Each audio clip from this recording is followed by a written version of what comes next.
धन विधेयक के लिए क्या कहा गया अनुच्छेद 110 में? कहा गया, पहली बात कही गई, संचित निधि से धन निकालना या धन को जमा करना।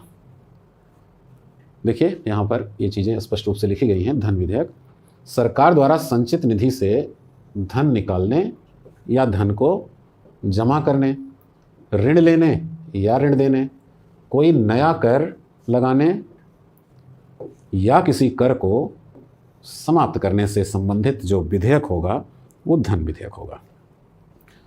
सीधे देखिए, संचित निधि यानी भारत सरकार का जो कोष है, जो खजाना है, संचित निधि में धन जमा करना या निकालना, उधार लेना या उधार देना, चाहे वो किसी संस्था से हो चाहे किसी दूसरे देश से हो, उधार लेना या उधार देना, कोई टैक्स लगाना या किसी टैक्स को हटाना।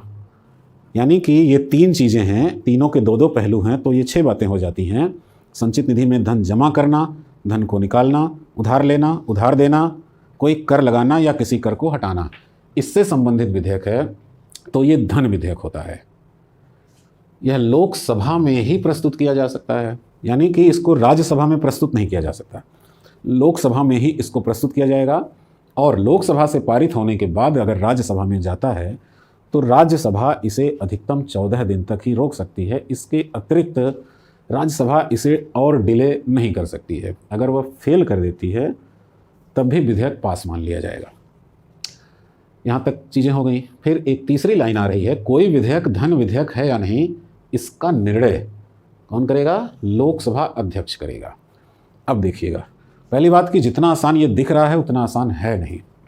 ये बात तो आपके समझ में आ गई होगी कि उधार लेना, उधार देना, टैक्स लगाना, टैक्स हटाना या संचित निधि में धन जमा करना या निकालना, ये धन विधेयक है और धन विधेयक लोकसभा में पेश किया जाएगा।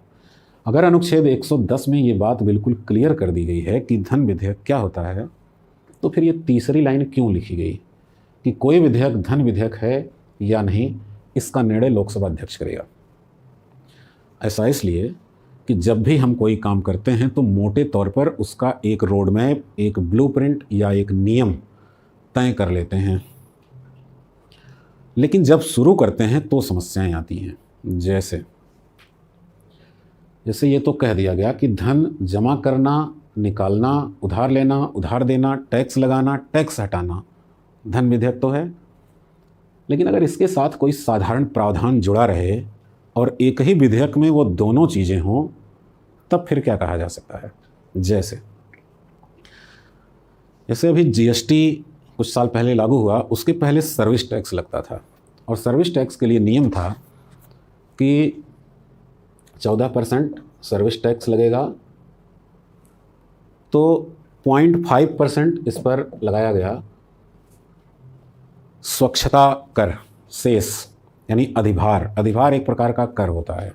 तो मान लीजिए एक विधेयक बनाया जा रहा है कि सेवा कर पर 0.5% का अधिभार लगाया जाएगा। ये कौन सा विधेयक हुआ? एक नया कर लग रहा है, तो कौन सा विधेयक हुआ? ये एक धन विधेयक हुआ। लेकिन अगली लाइन क्या है विधेयक में? इससे अर्जित आय से स्वच्छता कार्यक्रम को बढ़ावा दिया जाएगा। ऐसा तो कहीं प्रावधान नहीं है, ये संविधान का संशोधन भी नहीं है, तो जाहिर सी बात है कि यह एक साधारण विधेयक है। यानी विधेयक कुछ इस प्रकार का है, सेवा कर पर 0.5% का अधिभार लगाया जाएगा, ये हो गया धन विधेयक। इससे अर्जित आय से स्वच्छता कार्यक्रम को बढ़ावा दिया जाएगा, ये हो गया साधारण विधेयक। लेकिन दोनों विधेयक एक ही में हैं। अब इसको आप क्या नाम देंगे? साधारण विधेयक या धन विधेयक? यहाँ समस्या है। इसको समझाने के लिए संविधान निर्माताओं ने क्या किया, क्योंकि इस तरह की उलझनें बीच में आ गई, तो इसके सलूशन के लिए उन्होंने अनुच्छेद 117 में धन विधेयक को फिर से परिभाषित किया। उन्होंने कहा धन विधेयकों के 2 भाग बना दिए। एक तो यही वाला जिसमें ये 6 बातें हैं, उधार लेना, उधार देना, कर लगाना, कर हटाना, संचित निधि में धन जमा करना या धन को निकालना। इसको इन्होंने नाम दे दिया धन विधेयक, वही पहला वाला जैसा है। लेकिन दूसरा जो मैंने आपको बताया जिसमें धन विधेयक का भी प्रावधान था और साधारण विधेयक का भी प्रावधान था, तो उसको उन्होंने नाम दिया वित्त विधेयक।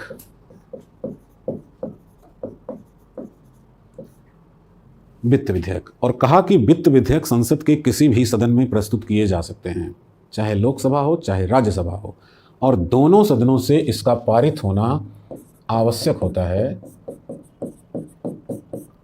दोनों सदनों से।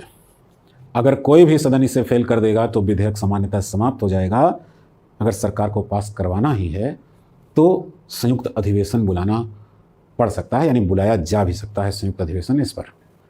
तो ऐसे ही किसी वित्त विधेयक को, जिसमें धन विधेयक का भी प्रावधान हो साधारण विधेयक के साथ साथ, ऐसे किसी विधेयक को अगर लोकसभा अध्यक्ष चाहे तो धन विधेयक घोषित कर सकता है। विधेयक की पीठ पर, यानी जो कवर है उस पर पृष्ठांकित कर देगा कि यह धन विधेयक है, तो यह वित्त विधेयक धन विधेयक बन जाएगा।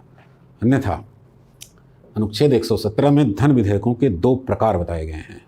अब यहाँ पर देखिएगा, आपसे कभी कभी सवाल पूछा जाएगा कि धन विधेयक कहाँ पेश किया जाएगा, तो आप कहेंगे लोकसभा में। ये बिल्कुल सही है। आपसे पूछा जाएगा कि वित्त विधेयक कहाँ पेश किया जाएगा, आप कहेंगे किसी भी सदन में, तो सामान्यतः ये गलत हो जाएगा। है तो सही, लेकिन आपका उत्तर कुछ परिस्थितियों में गलत हो सकता है, क्योंकि किसी भी जीएस के पेपर में आपसे ये उम्मीद नहीं की जाती है कि आप संविधान की इस सीमा तक पहुंच गए होंगे जहां पर आप वित्त विधेयकों की अलग कैटेगरी बनाने लगे हैं। आमतौर पर आपसे यही उम्मीद की जाती है कि एक स्टूडेंट धन विधेयक और वित्त विधेयक को एक ही रूप में मान करके चलता होगा, लेकिन वास्तव में ऐसा है नहीं।